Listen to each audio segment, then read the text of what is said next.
forward. Okay. I feel like I'm over talking. Yeah. That kind of evened it up, right? Okay, it looks good to me. I think. Okay. Because the guy I did the other day, I look like big and he's like way back small. Like, I'm not going to do that again. There we go. Okay. So let's hear about your NDE, Kelly. This is our second attempt now to tell this story. Yes. My earliest childhood memory was when I was 2 years old. And I had this memory my whole life, never really told anybody about it, and didn't really understand it. When I was 2, I have this memory of walking in a room, a big room. It was very bright white. And I was a toddler and I was just wearing a diaper, nothing else. I was barefoot and I was just walking. I didn't really know where I was or anything. And I saw other people there walking with me, and everybody seemed to be going in one direction. And I kept walking, and then I came up to some steps, and the floor looked like white marble. The steps looked like white marble. The room, it seemed to be kind of an oval shape, but I couldn't really see walls or a door or windows. It was just very, very bright white. And kind of in the background too, there was kind of a mist. And I think I couldn't see a lot of definition about the inside of this place because of this mist and the bright white light that was in there. And so when I came up to the steps, I looked up and I saw 2 men sitting on big white thrones. And they were identical thrones. They were very kind of square and very angular. They looked like they had been cut out of pure white marble. They were both identically the same. And to my right, in front of me, a man was sitting on one of the thrones. He wasn't really looking at me. He was looking at other people that were walking and coming before the thrones. And he had a dark beard and dark hair, was wearing a long robe, and he was kind of looking over to his left. And then there was another man sitting on the other throne who was wearing a white robe, and he had shoulder length, lighter brown hair and a lighter brown beard, and he was looking directly at me. And I came up to the steps there, and I didn't go up to the steps. And the man who I looked at and I believe was Jesus said to me that I could not stay there. And he spoke telepathically, not with audible words out of the mouth, but he spoke telepathically to me, and he told me that I could not stay there and that I had to go. And I remember very distinctly feeling very sad about that, and I didn't want to go. I don't remember communicating to Jesus with my mouth or anything that I didn't want to go back, but I felt that very strongly, and I believe Jesus knew that as well. And he stood up and he pointed to his right, and he pointed the way for me to go out and go back, and he told me to go. So I just turned to my left the way he pointed and started walking out. At that time too, when I was there, I don't remember feeling like I came from Earth, or I did not know that I had died. I really didn't have any thought of earth or my parents or my brothers or anything. I just wanted to stay there. I wanted to stay in that place. I felt like that's where I was supposed to be. So this was my memory that I had my whole life, thought about it every single day, never told a single soul about it because I just couldn't verbalize it. I couldn't understand it. And as I, got older and got more religious training, I knew who I saw. I knew that from the minute I was there. But as I grew older and learned about God and Jesus, and there were some things that, because of my Catholic upbringing later on in my childhood, that made me not want to tell anybody about this, because I was always told, oh, no man has seen the face of God and lived. And that's not true. I really believed that no one would believe me. Nobody would get it. And I also thought I was the only person in the entire world that had ever experienced this or saw this. And I just knew no one would believe me. They would think I was crazy. And nobody would understand for sure, even if I did tell them. So I just carried this memory with me my whole life, not really understanding it. And when I was in my 40s, I had known since I was maybe a late teenager or early 20s that something happened to me when I was 2. I was very sick. And the relatives in my family and my parents, they never told me the full details of what happened to me and really why I was so sick. And I didn't really ask that much because I didn't remember a thing. And they, I knew that I had hepatitis. They didn't know how I got it. And I knew I was very sick. My dad told me that they had to tie me down in my crib. The doctors told them to do that. And they said I was very sick and with this hepatitis, didn't know how I got it. So that was all I really knew from my parents and my other relatives. Well, when I was about in my 40s, I was having a conversation with my mother, and she told me this story that I had never heard before when I was really sick. And she said, my dad was a police officer, and his way of dealing with this, because the doctors said, I was very sick, I was going to die, to just take me home, make me comfortable, and there was nothing that they could do for me. I was completely yellow with a big swollen belly, couldn't eat, couldn't drink, very lethargic, very weak.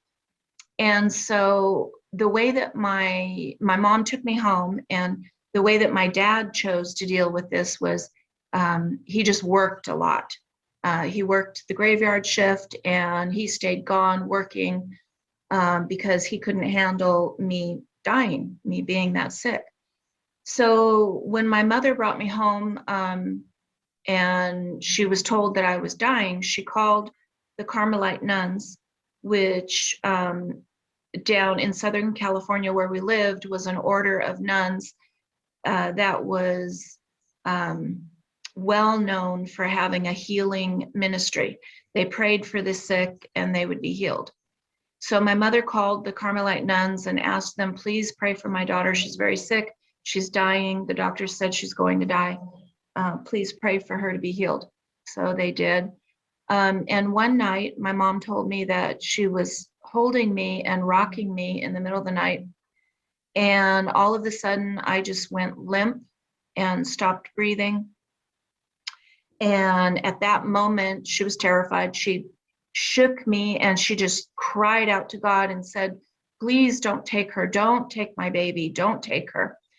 And after that, I kind of started breathing more. And although I was still very lethargic and very sick, she still thought I was going to die, and she just couldn't bear it. And so she just laid me down in my crib and left the room, shut the door. She thought for sure she would come back in the morning and find me dead. So the next morning she woke up and she went to my room. The door was shut, and she heard me in my crib talking and playing. And she opened the door, and I was sitting up in my crib, and she said I was not yellow at all. My belly wasn't swollen. I looked completely normal. I looked like I had been healed. And she got me out of my crib. I ate, I drank just like normal.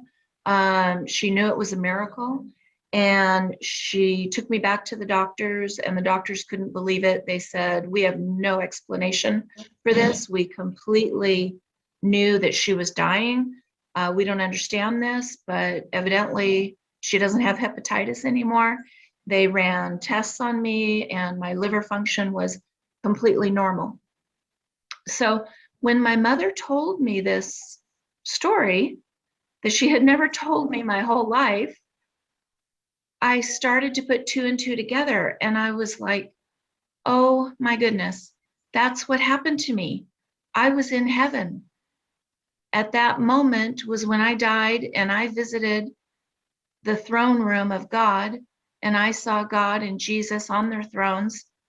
And evidently Jesus knew that the nuns were praying for me, and heard my mom's prayers and her crying out to God not to take me. And that's when he pointed and said, go, you're not supposed to be here. You can't stay here. Go back.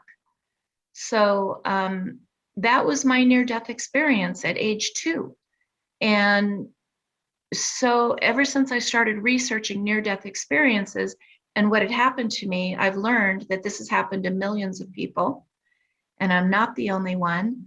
And so much of my NDE lines up with scripture that I obviously did not know when I was 2, that, there is a white throne room, and that God, and Jesus, they sit on white thrones. And there is in Revelation a great white throne judgment that is talked about.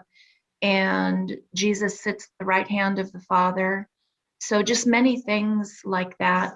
And I just always thought, I wanted to connect with other people that have had NDEs and find out if there were any similarities in my story and what I saw, and a lot of people.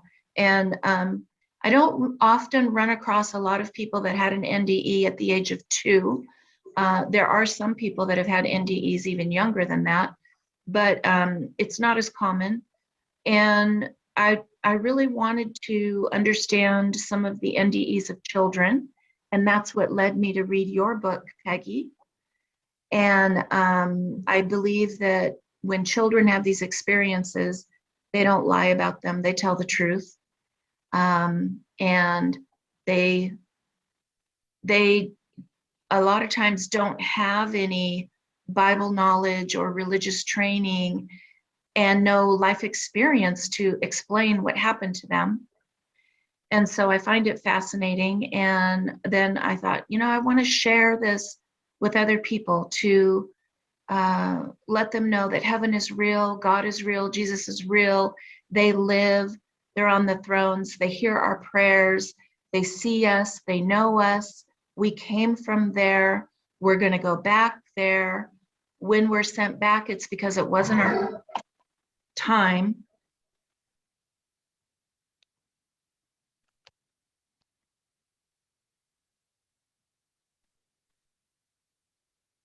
You okay? I'm there. I had to reconnect on my computer. I don't know if you can see me. Yeah, you didn't lose picture or sound or anything. So I want people to know that true NDEs many, many, many times line up with scripture and what the Bible says. And they're just fascinating to me. And I want to tell my story. I want people to be encouraged in their faith by it. And God is with us. He is real. He sees us. He knows every day of our lives that is appointed to us. And we all have a mission, a purpose. That the biggest things that I have learned from my NDE and from reading the NDEs of others is that we all have a mission, we all have a purpose, and we are sent here for a purpose. And if our time is cut short and we can't fulfill our purpose, that's why we get sent back. And that's why we're told that we can't stay there. Sometimes we're given a choice to stay, but sometimes we're not. I was not given a choice to stay at all. If I was given that choice, I'm 100% confident that I would have stayed. I would have climbed up those steps and jumped on Jesus's lap and would have been perfectly happy staying there for the rest of my life. But I was supposed to come back for a reason, and I think I was supposed to tell this story. So thank you for interviewing me about it. Oh, that's great.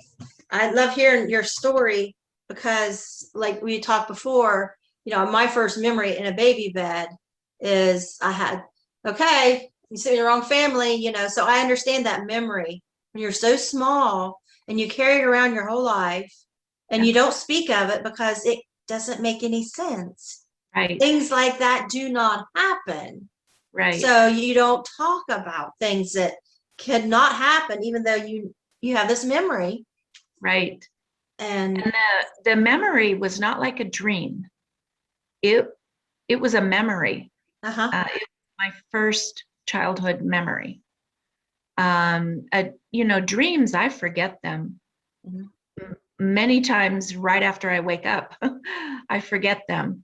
A week or so later, I will forget them, unless it's a specific dream from God that is prophetic in some way. I won't remember it. But this memory of being in heaven, it's like it just happened. And that was 60 years ago. Yeah.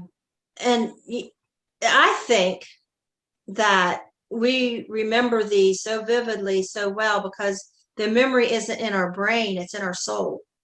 Mm-hmm. And that's why as a child, or some people in the womb or a day old, they have this memory their whole life. And I believe it's because it's not using the brain. We weren't in our body. We were outside our body.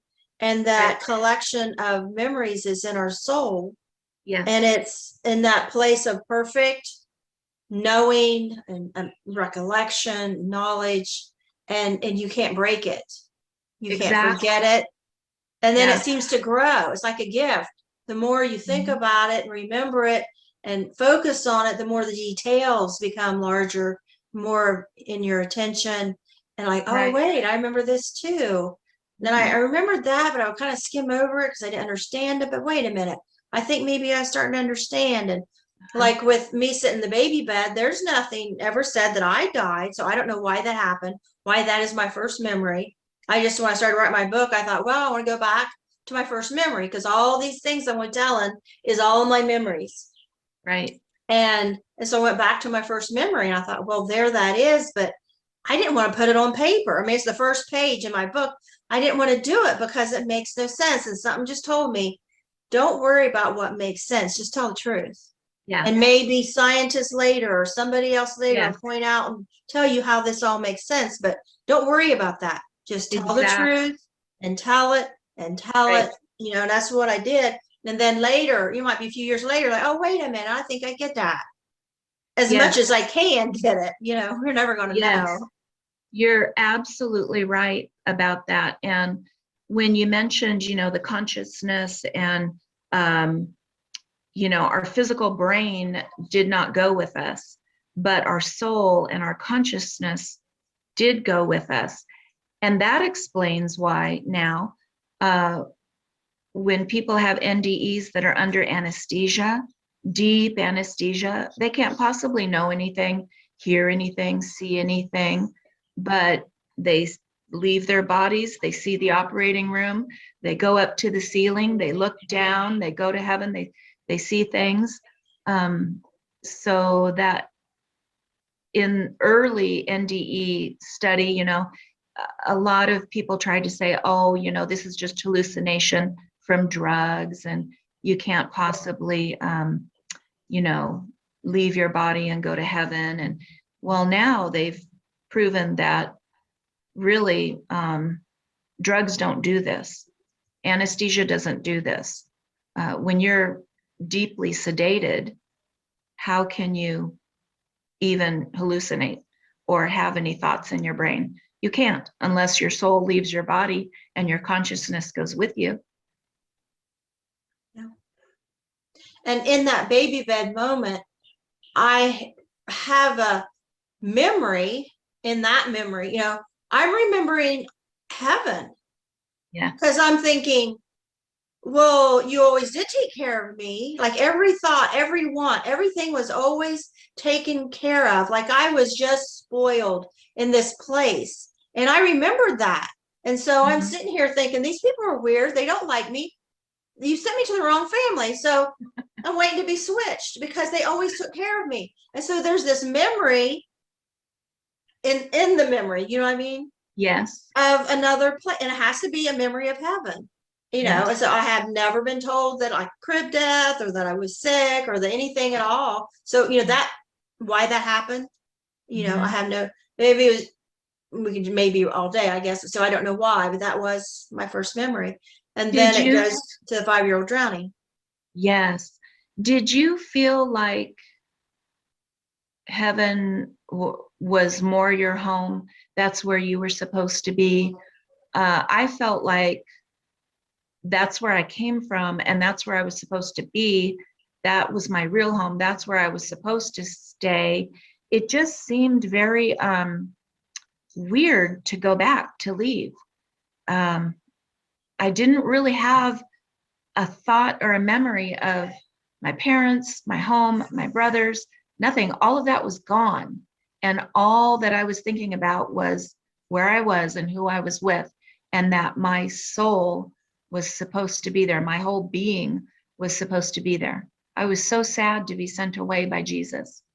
I didn't feel sent away. I felt sent here. You sent me to the wrong family. Like I just woke up and landed there, like this is my first conscious memory. Like I just got there, but I had some memory of them because I knew they didn't like me. The kids are running out in the living room. I can see through the doorway, them out in the living room running. So I've had to have some memory, some altercations with them or something for me to feel they don't like me and they're weird.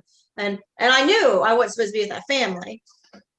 And so I'm sending me to my correct family. Yeah. But God, wait a minute, makes it's quiet, and I'm like, I felt abandoned. Right.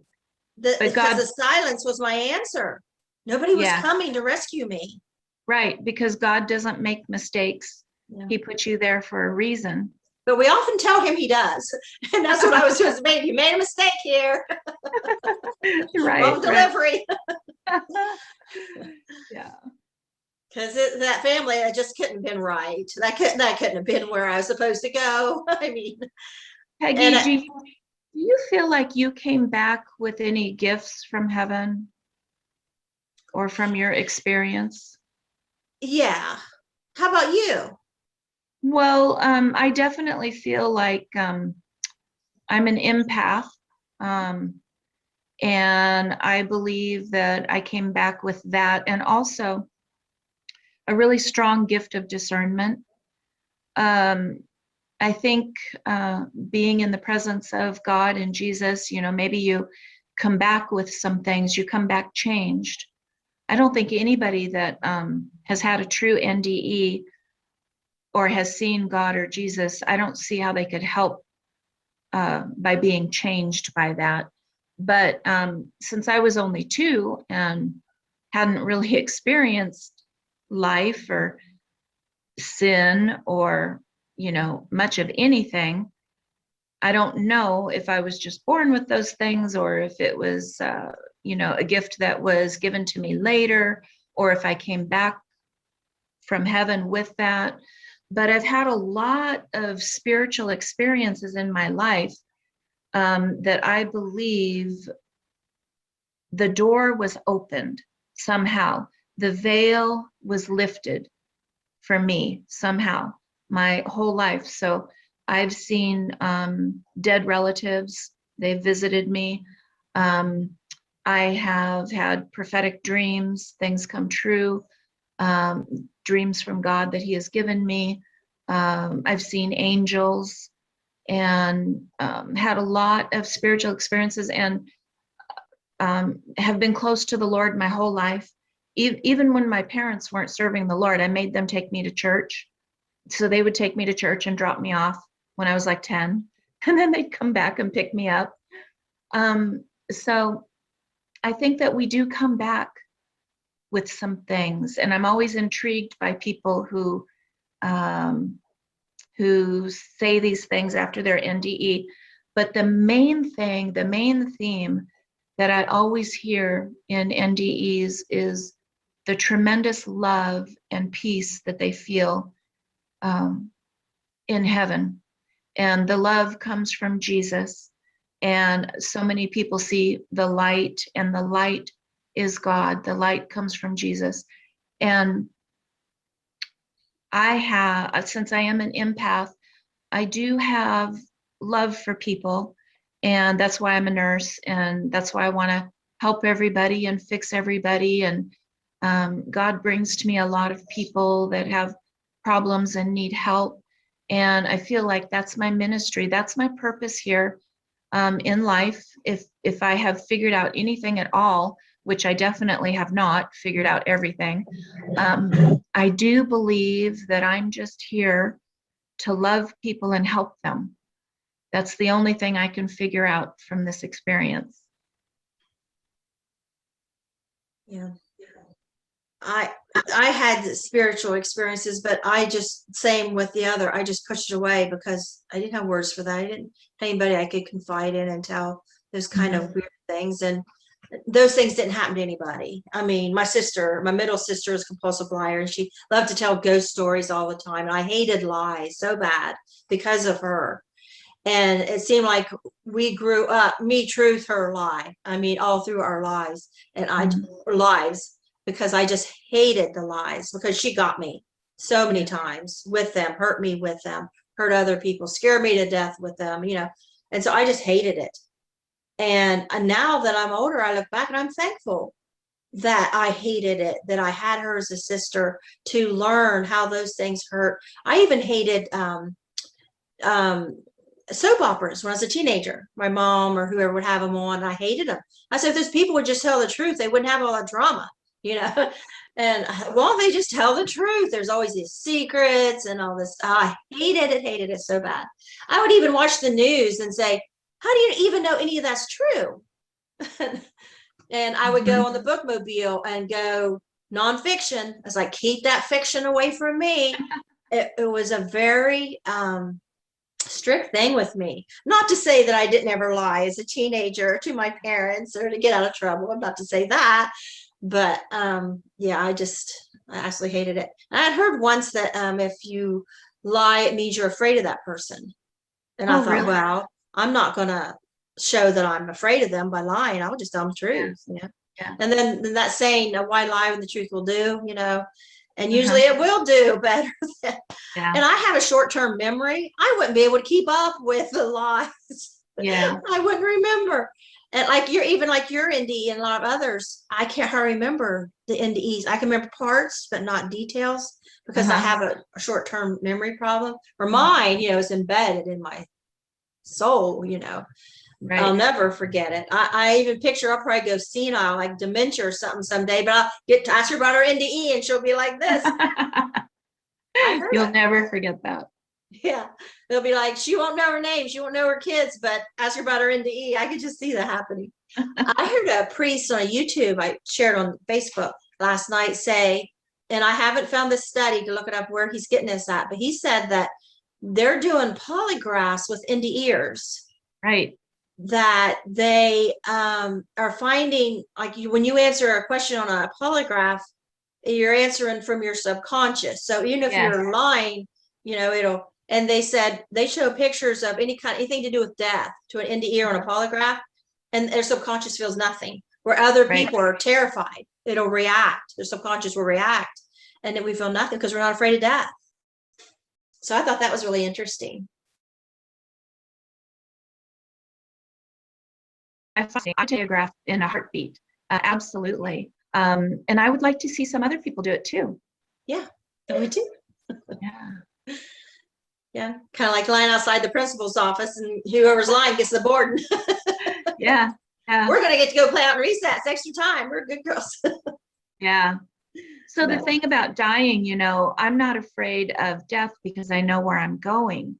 I think like most normal people, though, you just fear the dying process, but you don't fear actually being gone from this earth and going to heaven. The only thing I would be sad about is leaving my family.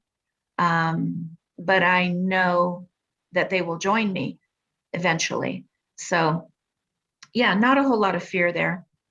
I was almost in a head-on collision yesterday.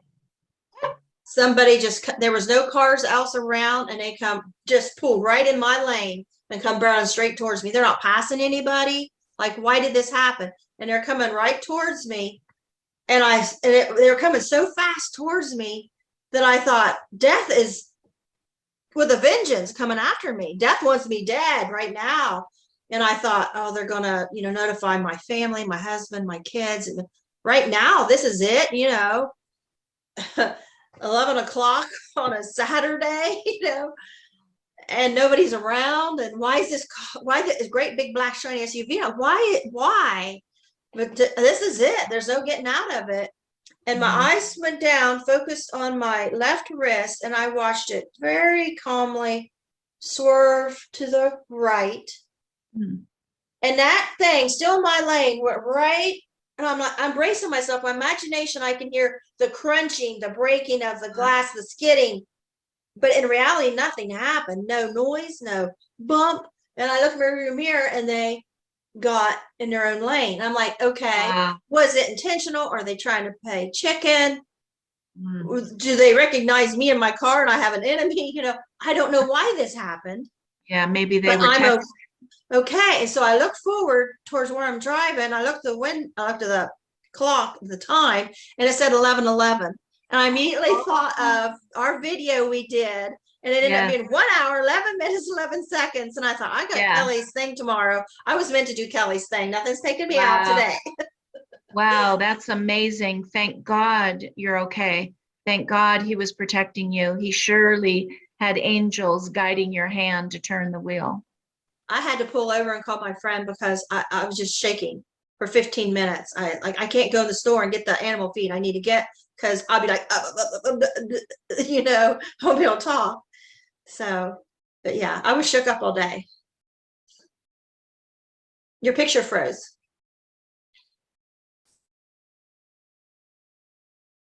I don't know why your pictures froze. Too much energy, I think. Get two into ears together and the energy is just crazy. It froze a minute ago. I'm hoping it comes back on. I'm gonna message you and tell you.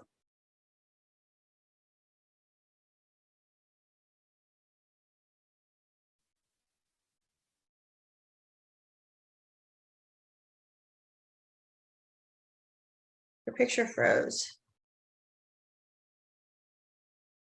There you are. Can hear you. Can hear. Your microphone. There you go. There. Wow, we got to talking about angels, and then all of a sudden we have technical difficulties. Well, the last time we were talking, my voice kept echoing back at me. It was so annoying. Right. I thought you froze again. And I thought you were, yeah. But you've been freezing a little bit on and off, but you come back. But that last time it was longer.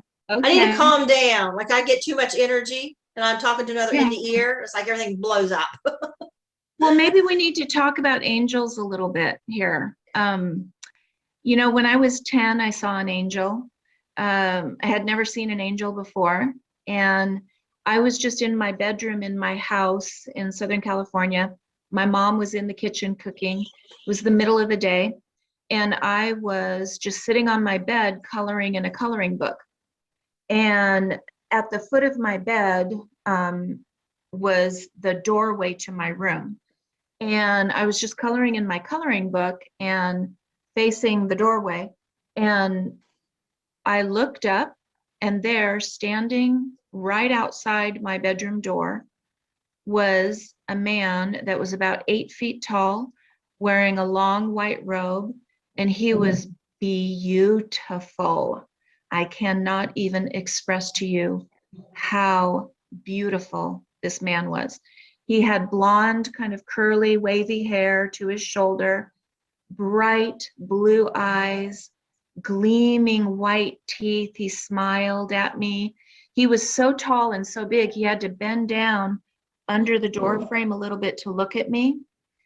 And he was wearing a long white robe with a gold belt, and the belt looked like a rope tied around his waist, but it was golden, and it had at the end like a tassel. He had sandals on his feet, and I was absolutely terrified to see him standing in my doorway. I knew he was an angel, but I did not know why he was there. I had never seen anything like this in my house, outside my house, in my dreams, anywhere in my life before. And I was frozen with fear. I couldn't speak. And I thought to myself in my head, well, even though he was smiling at me and he looked at me with so much love, the love that he exuded from his self towards me is indescribable. But still, I was terrified. So I just looked down at my coloring book and I kept coloring, and I thought, well, maybe if I just look down and keep coloring, he'll go away. And so I looked down and slowly kind of kept coloring. And then I looked up and he was gone. And so that has stayed with me my whole life. That was 50 years ago, 52 years ago, that I saw this angel. And I believe he's my guardian angel, and he's with me, and I'm going to see him again. I don't really know why he came to me at that time. I was very abused. I was in a very abusive home as a child, and it may have been that he just was letting me know that he was there to protect me and watch over me. But also maybe it was to increase my faith. And I love to hear about angel stories, people that have seen angels, or every time an angel is described in the Bible, every time, and there's many times in the Bible, when an angel appears before people, they're always afraid. And the angel always says something like, "Be not afraid." They know we're afraid at their presence. It's And shocking. yes, yes. And I love to hear people describe seeing angels. You will know that it is a true angel story when the first thing out of their mouth, they say how tall they are. They are always 8 or more feet tall, 8 to 10 feet tall. And I think that's very interesting because, you know, in Genesis, it talks about the Nephilim and the giants and things like that. And I believe that angels are God's messengers. He created them, and they're ancient. And I'm looking forward to going to heaven and interacting with angels and seeing them. When I saw a few times, they were above the ground. So height, I don't know. Like the angel I saw, after the drowning, hovered above the ground. So I don't know height. And then when my ex-father-in-law was dying, and I didn't know at the time he was dying, I was outside working, and I saw 2 angels, which I say angels because it was 2 figures over the field that come swooping down, but they didn't go to the ground. They were still above me. They weren't as high as they were above the field. Woof. Uh-huh. And are you still praying for him? I'm like, Yeah. no. And they kind of like talked amongst them, and then they left. There was 2 of them.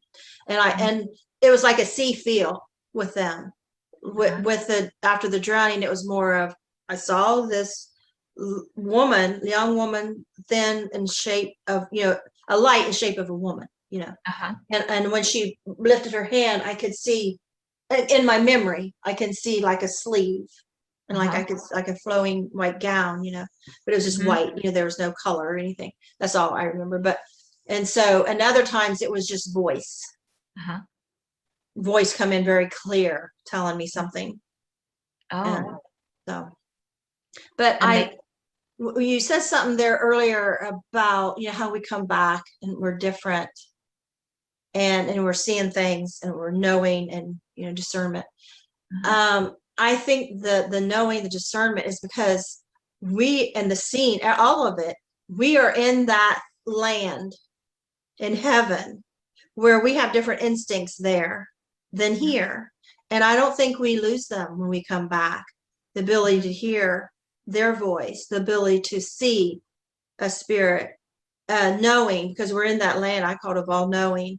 And so right, we bring these things, it's like an added instinct. And I'm right, sure, we all have a soul, and we all have a body, and I'm sure maybe we're half and half, or who knows what measurement, but maybe, it's my guessing, is when we come back from NDE, maybe it's 2/3 instead of a half, if whatever measurement, there's a little more there of a right, soul to yeah, go with our body than we had before.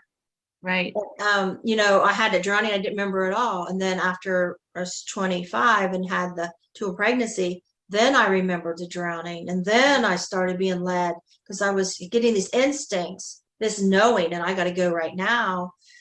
And then, sometimes it was voices, and I remember back in high school, there was some voices helping me out and things, but, in strange spiritual spirit experiences that I just pushed away. And that, I can't help but wonder if we're kept alive, we're kept safe, we're kept whatever. I'm sure everybody is, maybe they don't realize it, but sometimes I wonder if us NDEers, if there isn't a little extra protection, because we need to be given this message right now. right. We're supposed to tell our story. And yeah, and so going back to what you were saying, I do believe that the veil sometimes is lifted a little bit for us.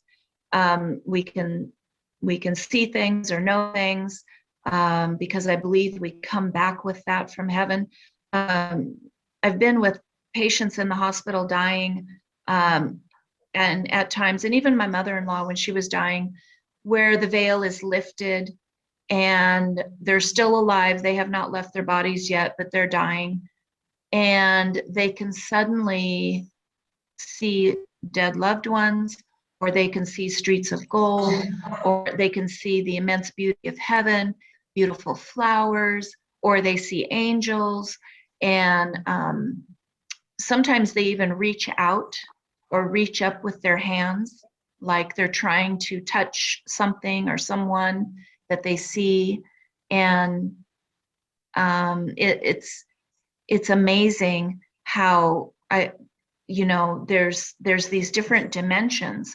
And sometimes here on earth, the veil is lifted and we're allowed to see that other dimension. And it's a true miracle and a blessing. And I kind of wish everybody would get to experience some of that during their life, because it certainly does increase your faith. I heard a different priest say last night that it is such a gift to be a priest and be there when they're dying, because they always get to witness that, the reaching up, and I'm going with them, and they could see in her eyes, this old lady's eyes, that she is seeing the angels, and she's, Right. and they said children are always have guides there with them, something to comfort them, help them, or they leave their body, come back and tell their parents something that'll comfort them, and like what Yeah. you experience, I'm sure, on a daily Yeah. basis. And then one of them, priest, said that 70% of doctors believe in miracles. Oh, really? That's gone up. That's good. Wow. So it's nice that we're not just so cuckoo as 10 years ago. You couldn't Right. speak of anything. No. I had a patient once who was dying. She was blind from birth, and her name was Mamie. This was many years ago. And I was with her when she was dying, and she actually talked about seeing heaven. She could see for the first time. And so that was a true miracle. And I knew that I knew where she was going. Yeah. My ex-mother-in-law, she passed, and I got there right after she passed, and I went in to see her, And when I put my hand on her arm, it was like picking up the phone. She just started talking. Oh, yeah. It was, I never experienced anything like that. And a couple of her kids is in the room, and I didn't want to make a face, you know, because I'm like hearing all this telepathically. And she thinks I can bring her back. And I said, I can't bring you back. You got to bring me back. Like, no, you fell Yeah. and broke your hip. You had a massive heart attack. She had 12 kids. It was all around her. Beautiful death. They sing in the Catholic prayers and all this thing, you know, they're all there with her. I said, you might not get a death like that next time. You had a beautiful death. There's nothing here for you but pain. I mean, a heart attack, a broken hip. I mean, I can't bring you back anyway, you know? She thinks I can bring her back because I can hear her, I guess. And so there's this whole conversation going on. If I just pulled my hand off her, and it's like hanging up the phone on her. And I just had to get out of that room. And I couldn't tell anybody about that for the longest time. And then she started visiting me at night. So one night I just got up and I was like, okay, nobody's around to see how crazy I am. I said, okay, Mary. Yeah, I said, tell me what you have to say. And I got the Catholic Bible they gave me when I got baptized, and they became my godparents, even though they're my in-laws. And I'm going to write down everything you have to say. And all of a sudden I started having visions. It didn't come in words, it come in visions, memories of things. And I wrote it all down. But yeah, the veil has been lifted for you because of your NDE, and it's why you have these spiritual experiences. And I believe we're sensitive to it. Thank you for letting me share my story. oh, thank you for coming on again. I'm sorry the last time it didn't look good because we had such a good, I'm leaving it up there if that's okay, because we had such a good conversation. Yeah. And like I say, as soon as I seen that 11:11 on the clock, I immediately thought of you, because our video was 1 hour 11 minutes. I thought I must be meant to talk to Kelly tomorrow. I can die Monday. I'm not dying before Sunday. That's right. Yeah. Well, thank God for you, Peggy. Thank you for doing this. Thank you for coming on. You enjoy your day. All right. You too. Bye-bye. Bye.